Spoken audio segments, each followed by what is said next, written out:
Hello and welcome to a new series and a new studio setting. As you can see, we've been having some renovations over the summer. Crimewatch remains the same though. Instead of complaining or despairing about crime, in the next 45 minutes you can help to solve it. The programme's live, of course, the phone lines are open right now, and the police officers and BBC researchers here are waiting for your call. The number 01811 8055. And we have appeals on cases throughout the British Isles, and please do ring if you have some information on these or indeed any crimes. We've reconstructed 3 cases where the police especially need your help. A supermarket manager who woke to find gunmen in his bedroom and was driven 20 miles to open up his shop for a robbery. A young deaf woman who was found murdered in her flat, and a series of attacks on elderly women in their homes. We have some pictures too from security videos and an Aladdin's cave of property, some of which might be yours. Calls to Crimewatch have so far led directly to 155 arrests, many for murder, armed robbery or other very serious offences. Our last programme before the summer break may turn out to be one of the most successful, but at the moment we can't give you many details because police think they're now closing in on a number of suspects. We don't have any definite results yet on the Inga Hauser inquiry or the Stoke robberies, but there is a new appeal that police want us to make on the murder of the dog breeder Joan McCann. Somebody rang the studio here in distress and she was on the line for almost 10 minutes, and that call has now become the central feature of the inquiry. We're hoping that that person will have the courage to call again tonight. This is the number of the incident room at Welwyn Garden City. It's 0707 331177. And this is our number on the screen. So please use the same name you used before, and please do ring. We appealed about a Datsun car which ran down a man who was setting cat's eyes in the road in Dorset. It killed him. The driver then accelerated away. Well, a Crimewatch viewer who worked in a garage had recently repaired a car that fitted our description, and his call led police to a vehicle and to a man who's now been charged with causing death by reckless driving. And on photocall, we had a passport picture of a woman who was one of a group which has defrauded a bank of almost £20,000. Friends of a woman who saw the programme persuaded her to go to Reading Police Station, and she has now been charged with obtaining money by deception. This is John Lee from the BBC programme See Here, who's going to help us with our first appeal this month. But that's because our first case is about the last days of a 20-year-old from South Wales, Suzanne Greenhill, who was profoundly deaf. In other words, so deaf that she heard no sounds at all and couldn't speak. Now that's why we're making special efforts to communicate with deaf people throughout this sequence. They may be especially well placed to help with this inquiry. So, as well as the normal Crimewatch subtitles on CFAX, we'll have signing and extra captions too. Suzanne was engaged to be married. Her fiancé, Tony Wesson, was also deaf, and she saw him almost every night. But she was fiercely independent and lived on her own in a rented flat. Our reconstruction begins on Friday evening, the 1st of July, in Newport in Gwent.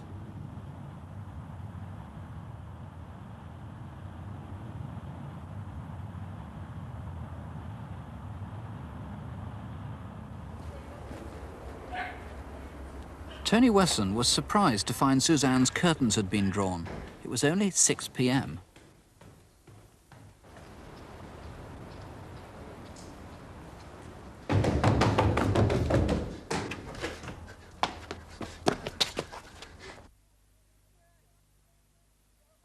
What's the matter? Yeah, I'm going. Susanna. Help! Suzanne had been raped and stabbed repeatedly in her neck and back. Forensic scientists and detectives experienced at scenes of crime described this as one of the most upsetting they'd ever had to deal with.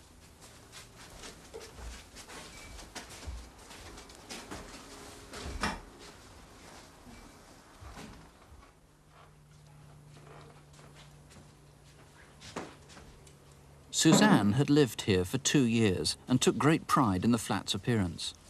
Her life was sometimes lonely. She was isolated by her disability and shunned by some who found her deafness made them feel uncomfortable. She'd been born deaf and from an early age attended special schools. She remained close to her family and visited her parents and grandparents regularly. Suzanne went every Tuesday to the Deaf Club at Lady Hill Centre, but she seemed happiest with her fiancé.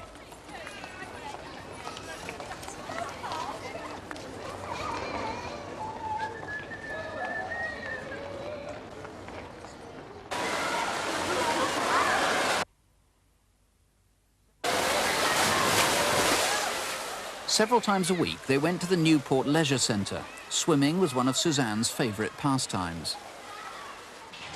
And Tony had persuaded her to join him weight training. She also joined him in another hobby. He's keen on model making, especially motorbikes. Hey. Good. Friends remarked on how happy Suzanne seemed when she and Tony were together.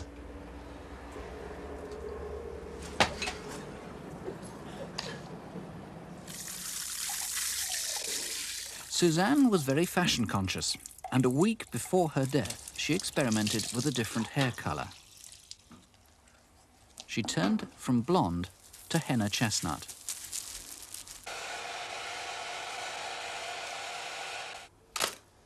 As far as the forensic evidence is concerned, across Suzanne's eyes was tape, and we know that this tape is the Fast 8 zinc oxide 5 centimetre in width. A roll of that tape was sold at Wilcox Chemist in Malpas Road that week to a man with a plaster cast on his right arm. Detectives need to find that man to eliminate him from their inquiries. Another roll was sold at Watkins Davis Chemist at Bettis Centre to a man who wanted just a short length cut from a roll. And you haven't got anything less on the tape here? Oh, well. I'll have it then. Right. Yep, I'll do. The other piece of vital information we've had from the flat is a footmark. And this mark was definitely made by a person who was there at the time that Suzanne was killed. The mark is of a foot, approximately 4.5 to 5 in size, and this would give us an average height size of 5'1", certainly no more than 5'3". It is possibly, and say possibly, an adolescent. And this footmark was found in the flat in blood. Police have tried to piece together two elements of Suzanne's life: who she knew and where she'd been the day she died. Some of her acquaintances have not yet been traced, and there's one man in particular detectives need to hear from. He was seen with her several times, at Sainsbury's, where he accompanied her shopping, at Newport bus station, where he went with her towards her home,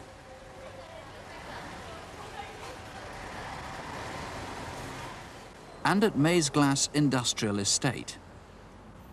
Could I have a hot dog, please? With onions, sir? Do you want onions? Yes, please. If this is you, or you know who this is, please call us now. This is all that's known of Suzanne's last day. Between 9 and 10 o'clock, she met a friend and helped her with her shopping.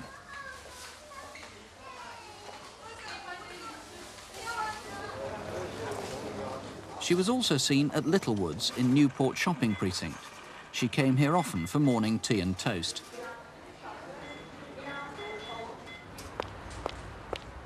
At roughly 10 to 5, she was seen taking shopping home from Sainsbury's. And at 5:30, she was seen in Goodrich Lane. Hello, darling. Not knowing she was deaf, they thought her rather snooty.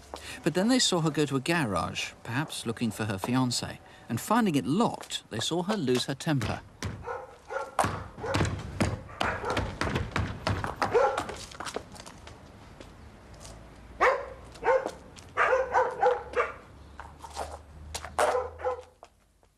What happened after that is still a mystery.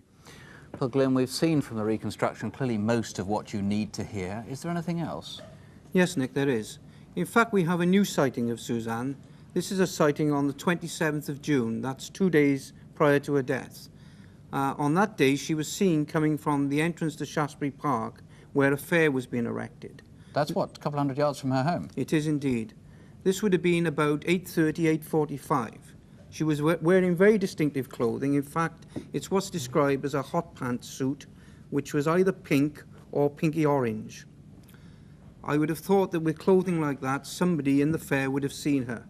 And we're asking anybody at the fair who saw her, and in particular anybody who saw her talking to any male person at the fair, to contact us. As it happens, there's another link with that fun fair. In fact, two separate sightings that could point to the same man who might be the killer or might need to be eliminated. At around midnight, in fact, on Wednesday the 29th of June, the day that Suzanne died, this travelling fair was still setting up, due to open in fact the next day. And workers were surprised to see a car drive into the park at speed and later drive away down Evans Street.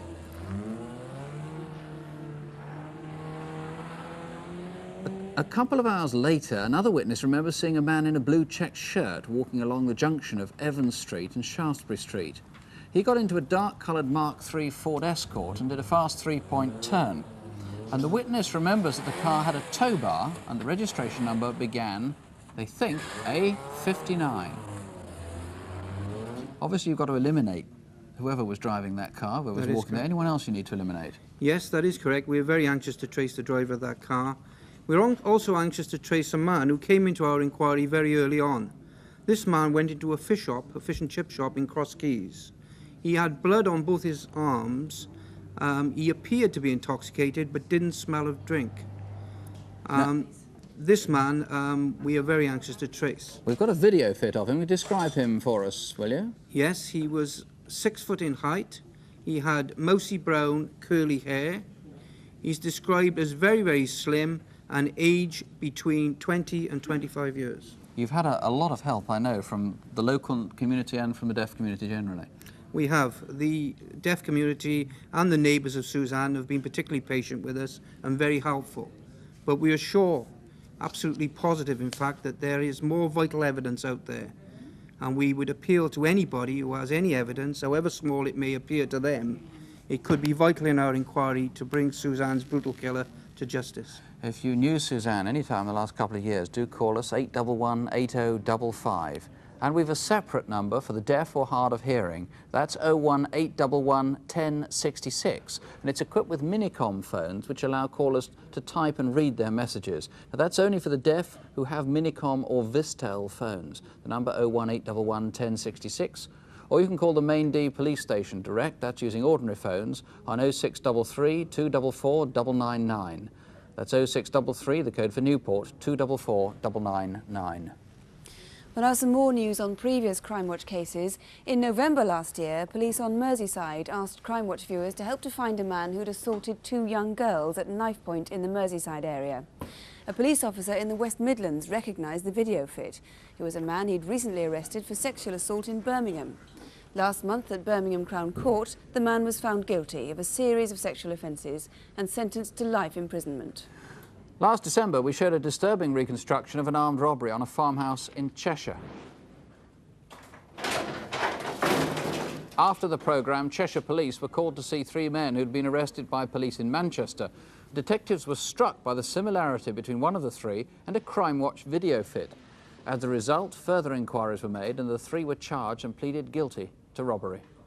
And from our programme last February, you might remember the case of 60-year-old Cathy Walsh, who was murdered at her home on 21st of October in 1987. She was well known in Tooting in South London, where she'd lived for over 30 years. A man has been charged with her murder, and he's now in custody awaiting trial. Now to incident desks and brief appeals from around the country. Wiltshire police are hunting for a fraudster who's conned his way across Britain. Leicestershire police are looking for armed robbers who hijacked a lorry load of high-class clothing. And the Metropolitan Police have new evidence about the crossbow killing of Diana Moore. Here's Superintendent David Hatcher. First, that murder of the 36-year-old executive Diana Moore. She was shot with a crossbow on the 20th of July outside her flat in Woodfield Road, Ealing, West London. Tonight we can reveal details of the crossbow which we believe killed Diana. The weapon was probably one of these, a Barnett Trident, and it must have had an attachment like this. That's the 75-pound Magnum Prod, which makes it one of the most powerful handheld crossbows available. If you know anyone who bought one of these items in the London area recently, please call us.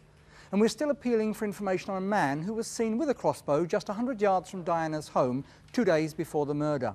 He was described as between 19 and 21 years old, about 5 foot 8 inches tall, with cold, hard eyes. If you know who he is, please call us now. My colleagues in Kent need to trace a team of armed robbers who attacked a post office van in Northfleet, Gravesend. About 2:30 p.m. on Thursday, the 21st of July, a post office van was making a delivery to this sub-post office in Haynes Road, Northfleet, when 2 robbers forced one of the guards back into the van and told him to drive to nearby Newhouse Lane. There, the two men took £18,000 in cash and got into a white Austin Montego Turbo driven by an accomplice. It was rammed by a passing motorist who saw the robbery, but he couldn't stop them hijacking another car and driving off. What the raiders didn't realise is that they were photographed during the robbery. One is in his 20s, 5 foot 10 inches tall, slim with a growth of stubble. He wore a green and yellow ski jacket. The other man is in his early 20s, 5 foot 10 tall with dark hair and a growth of beard. Witnesses say he's ugly with odd teeth. Both men wore glasses, possibly a disguise. If you recognise them or have any information about the robbery, please call us. There is a reward. We're making a special appeal for anyone who knows this man, suspected of raping 2 children in Canterbury at the weekend. He's plump with greying hair, short, dirty fingernails, and wore spectacles with thick lenses. If you think you know him, call us now. £500,000 worth of Burberry clothing like this is still missing after a robbery on the 15th of June. A lorry carrying the Burberrys was driven from Leeds down the A1. The driver stopped near Greetham in Leicestershire at a cafe called Jan's Caf. There he was attacked and bundled into a white Suzuki or Honda van. We think the van went in convoy with the Burberry lorry and continued down the A1 to London, where the lorry driver was dumped near Barkingside High Street. His empty lorry was discovered 2 weeks later in Canning Town. There were 3 robbers, all described as white with London accents. This one had a gun.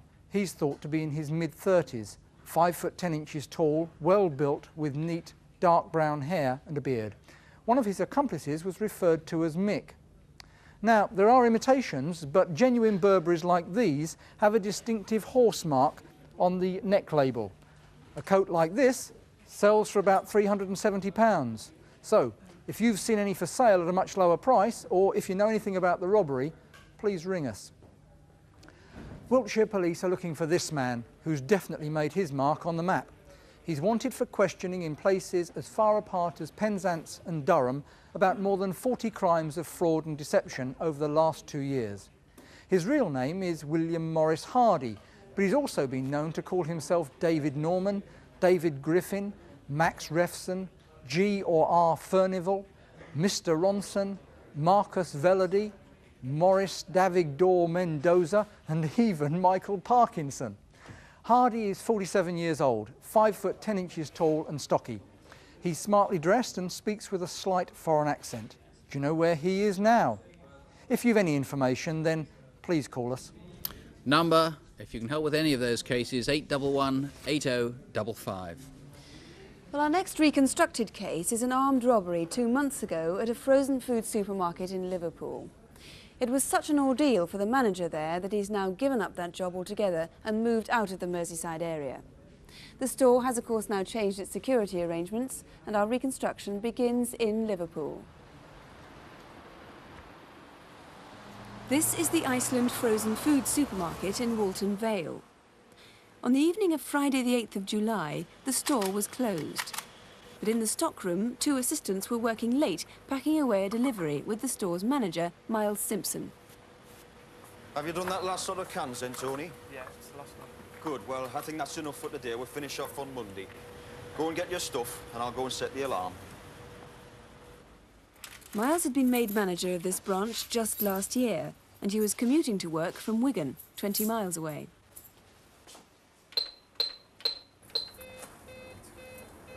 It was 9:20 when he finally locked up for the night. Well, thanks very much, lads. Do you want to lift home? No, we'll wait for the bus, thanks.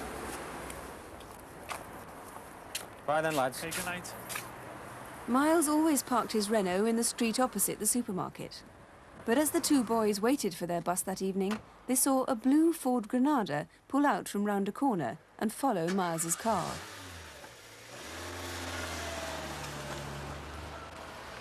Look, John, that car there. Looks like it's following Mr. Simpson. Try and get his number, please. The boys saw part of the registration number, including C and 91. But Miles, driving home that night, didn't notice anything unusual.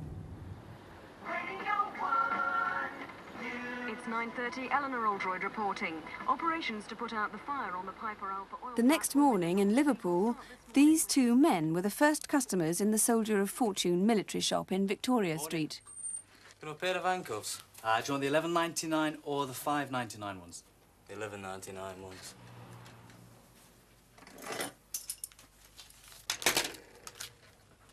He was suspicious as they paid with a £50 note. Haven't you seen one of those before?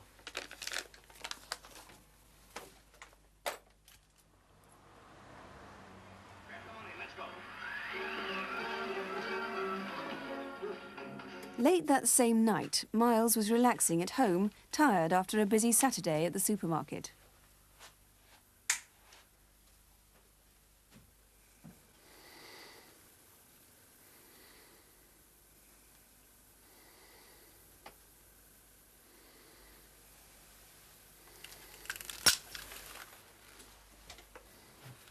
Wake up. You've seen one of these before, haven't you?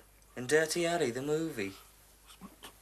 Oh, no, I haven't. Do exactly what you're told and you won't get hurt. What the hell's going on? We're going to take you with us.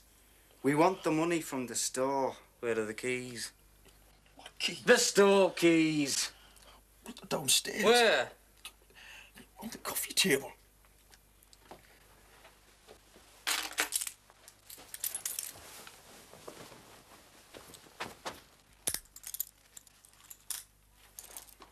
Before they left the house, Miles was forced to explain how the supermarket alarm system worked.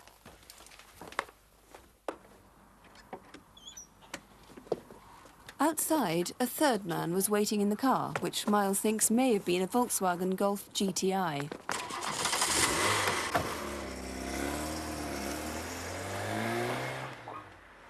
They drove the 20 miles to the supermarket in Walton, and during the journey, Miles remembers one of the robbers mentioned the name Joe. It would have been about 2 o'clock when the robbers arrived here at the Church of the Blessed Sacrament, which is next door to the supermarket. Miles was blindfolded and taken into the churchyard, where one of the robbers guarded him. The other went to the supermarket to turn off the alarm.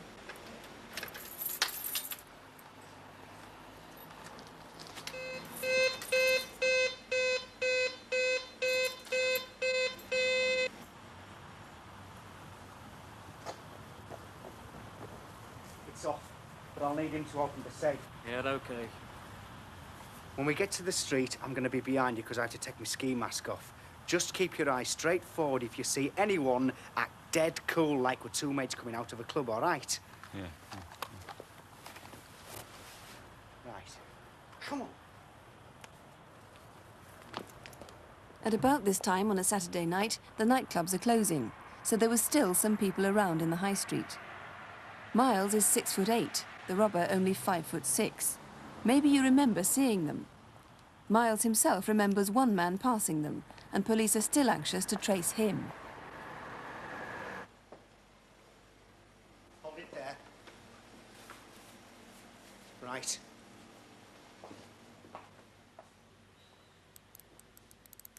Come on, will you? There, so. Right, give us your hands.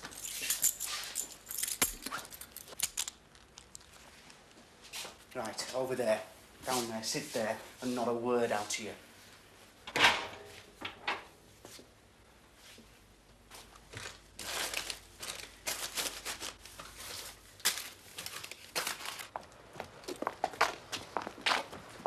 We're going to wait for the car. Don't move from here until the police turn up, or we'll kill you.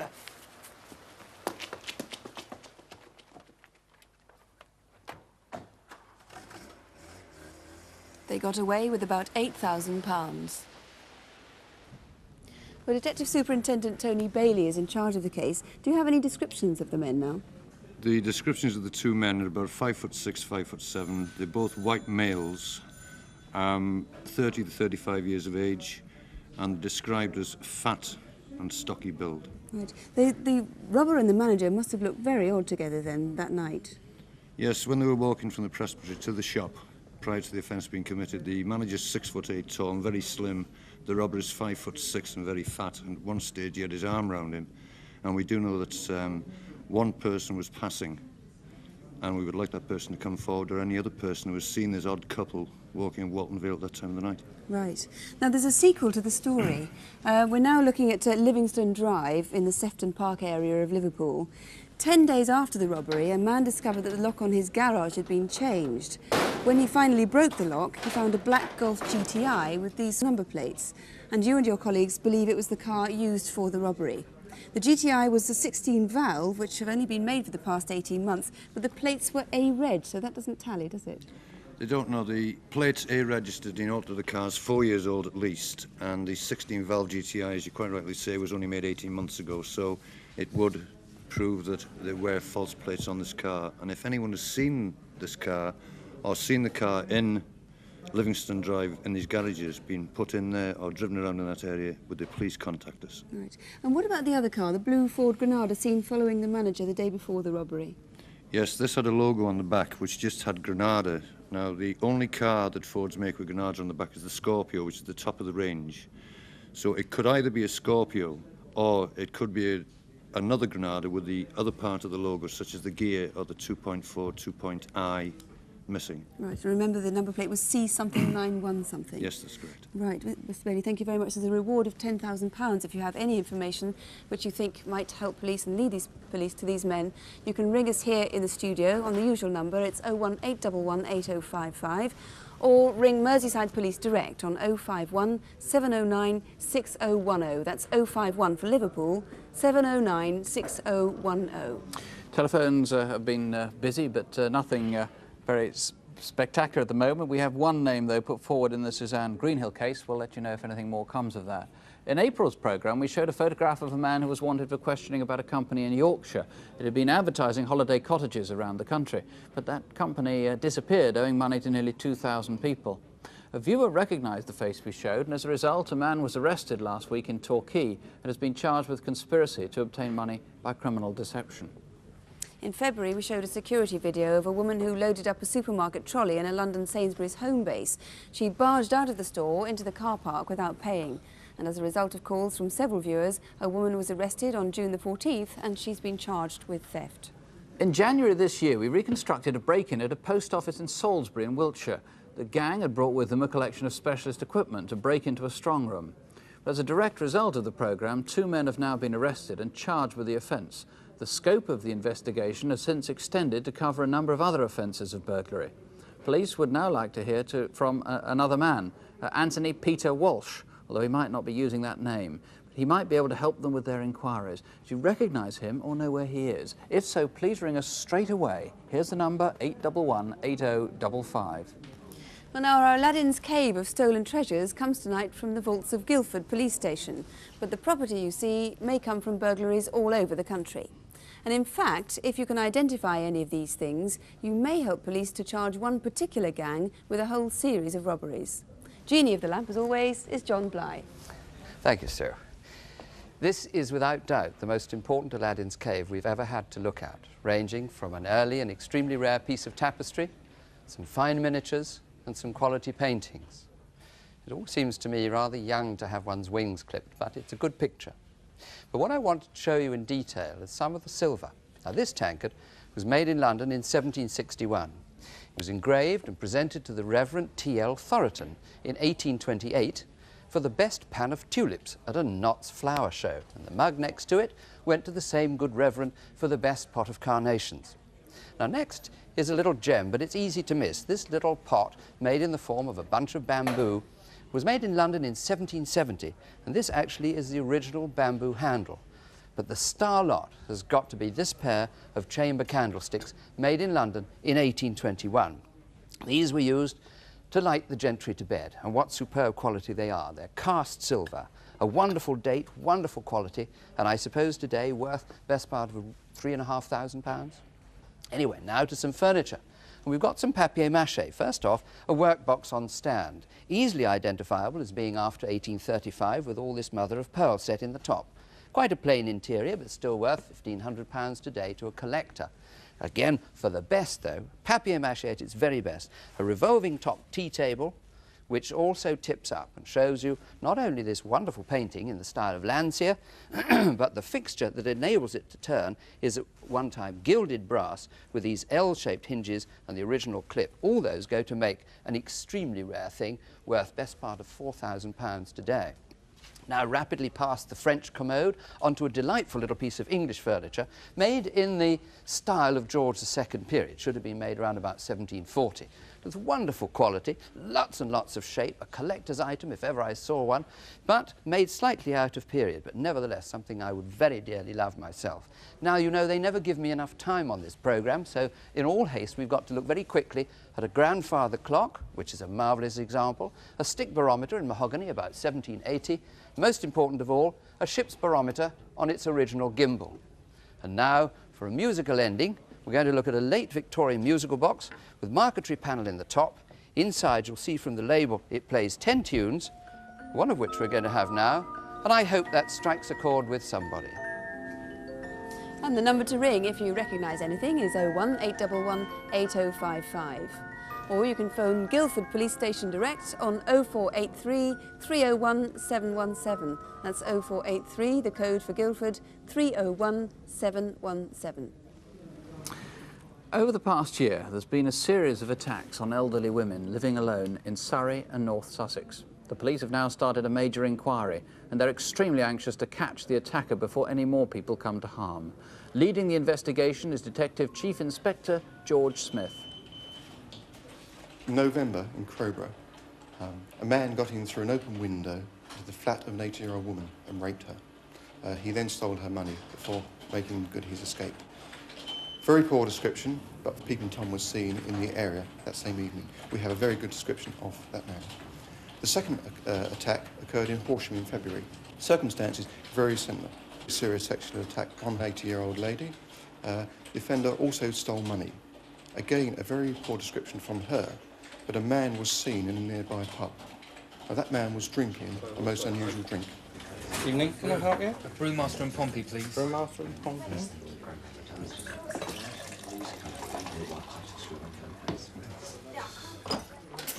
In April, we had a third attack. This took place in Crawley, very similar to the other two. 80-year-old victim, she was raped, but on this occasion, the man used a knife to threaten her with. By this time, we established a pattern had been developing. So once a pattern has been established which links separate crimes, an incident room like this is set up. It uses a computer system called Holmes, the Home Office Large Major Inquiry System, and it brings together all the information from separate crimes and then searches for any possible links. Amongst the police officers brought into the investigation are women officers. They can help the victims through the shock of their traumatic experiences, get to know them better, and obviously to learn as much information as possible about the attack. Fingerprinting used to be thought of as the only method of identifying a criminal. But at laboratories like this, they can make up a genetic profile of any criminal. We get a genetic profile from the DNA within our cells. Most of our cells contain DNA, and it's often thought of as the blueprint of life. So essentially we have to extract the DNA from the cells themselves, and then having done that, we cut the DNA up into little pieces. This makes it much more manageable. We separate those pieces out according to their size, and having done that, we then identify those pieces that are extremely variable, and it is those that we would look at with DNA profiling. In this case, which has been dealt with, we have semen from 3 scenes, and you can see that in each instance, the semen gives the same pattern. The profiles are the same. The chances of this happening are 1 in many millions. So we can confidently say that the semen has originated from one man. But of course, we still need the police to bring us a suspect. As well as a physical profile, the police can now use a psychological profile. The FBI in America have interviewed many convicted criminals, and after talking with the Sussex police, they've come up with what amounts to a photo fit of the mind of the man they're looking for. It's been suggested that possibly we're looking for a man who lives with an elderly relative, perhaps an aunt, and he has a strong attachment to that person. Early 20s, a loner, an introvert, a man who has very little interest in his own appearance. Certainly not an athletic type. Even having a solitary job, one who doesn't mix with friends. Immature sexually, the sort of person who would sit at home reading pornographic magazines. If he had a girlfriend, and there is an if, it is suggested she would be much younger than himself. In fact, as young as 12 or 13. In May and June, there were 2 further attacks here in North Sussex. A total of 5 in a 25-mile area. In one of them, the victim's light was left on, and she was able to describe her attacker well enough to help the police create this artist's impression. This time he was wearing a beige sweater and beret. You, in fact, frightened off your attacker, but can you tell us what happened? Well, I woke up at 3 o'clock in the morning, and this man, strange man, was on my bed. Of course, I was terrified. I had his hand over my face, holding it, said I couldn't breathe, I thought, but I struggled and got away and screamed and screamed. And when he heard me screaming, he was frightened and ran away. I'm doing this in the hopes that it'll perhaps catch him and save some other lady not so strong as me, not to have it happen to her. Valerie, you've got to know the victims well. How have they all managed to cope with their dreadful experiences?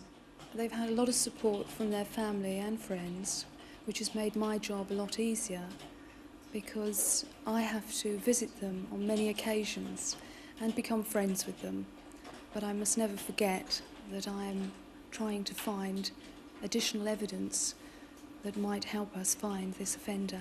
What could they have done to protect themselves? Perhaps a personal alarm system by their bed, window locks. Always close your curtains before you put the lights on. There is a free crime prevention service with the police force. If you see anything at all that is strange, please contact your local police station. George Smith, a frightening series of attacks, the sort that creates universal revulsion, including right across the criminal fraternity, everybody. 5 attacks featured in that reconstruction. Yes. Just take us through when they happened and where they happened. Yes, the first attack occurred in Crowborough in November of '87. The second one in Horsham in February of this year. Then there were 2 further attacks in Crawley in April and May. Then in June in Hawley. Then, in fact, after we finished the filming, there was a 6th attack in Reigate. That was during the early hours of Saturday morning, the 27th of August. Now, you say in the early hours of Saturday. The interesting thing is all these attacks are in the early hours of Saturday. That is late Friday night. Yes, that is very interesting to us, all between midnight and 2:30 a.m.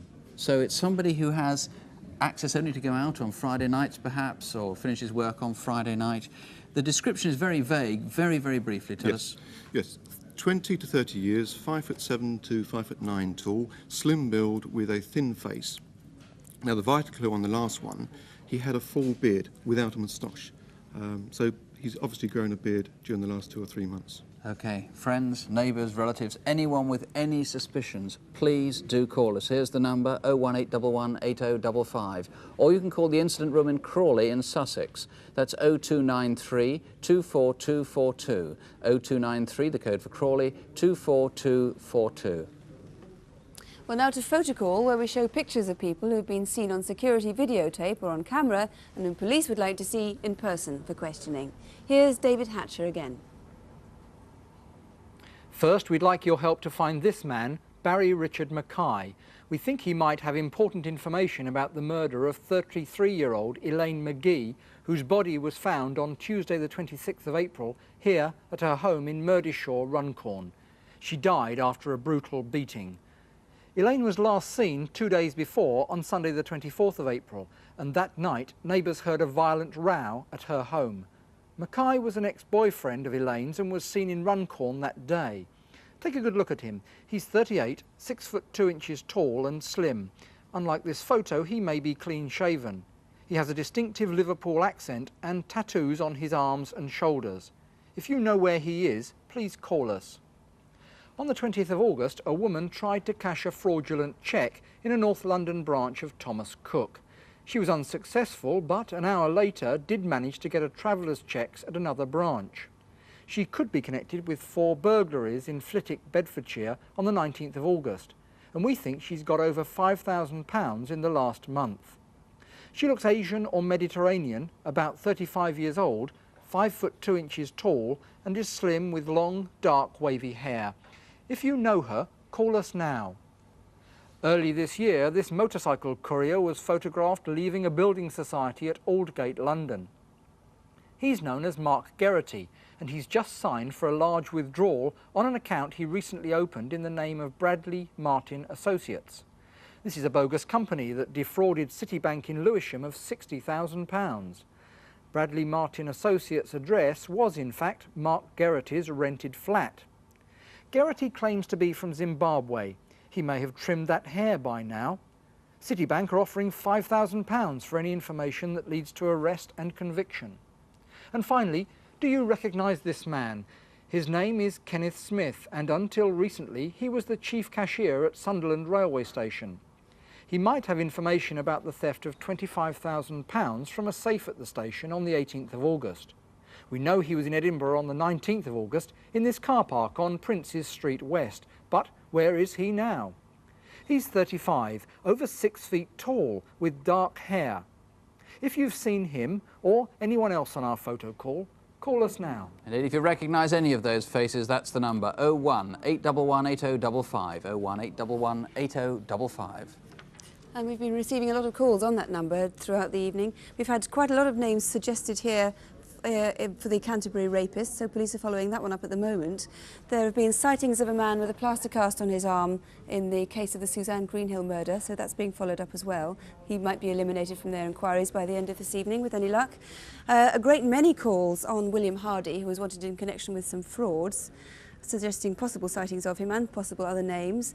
And an anonymous caller has given a name in the Merseyside kidnap case, and we'd like that person to ring back, please, if you can, 01 811 8055. If anybody has been trying to get through and can't, please do persevere. You'll find all the relevant local numbers on CFAX if you have that. That's on page 186. Or you can write to us at Crimewatch, BBC TV, London W12 8QT. The lines are open till midnight. And of course, if you have any information on any crime, you can just call your local police. There is one other way you might be able to help. There is around here an assortment now of weapons already handed in under the current firearms amnesty. If you know the whereabouts of any unlicensed shotguns or any other unlicensed weapons, you can now take them into a police station and leave them there. No questions asked. So don't let these things fall into the wrong hands. The amnesty continues for another 3 weeks. We'll be back in another 4 weeks, the first Thursday of the month. And if you want to hear what's resulting from the calls that are coming in right now, we'll be back here with Crimewatch Update after the film at 10 to midnight. If you can't stay up till then, don't have nightmares, do sleep well. Good night. Good night.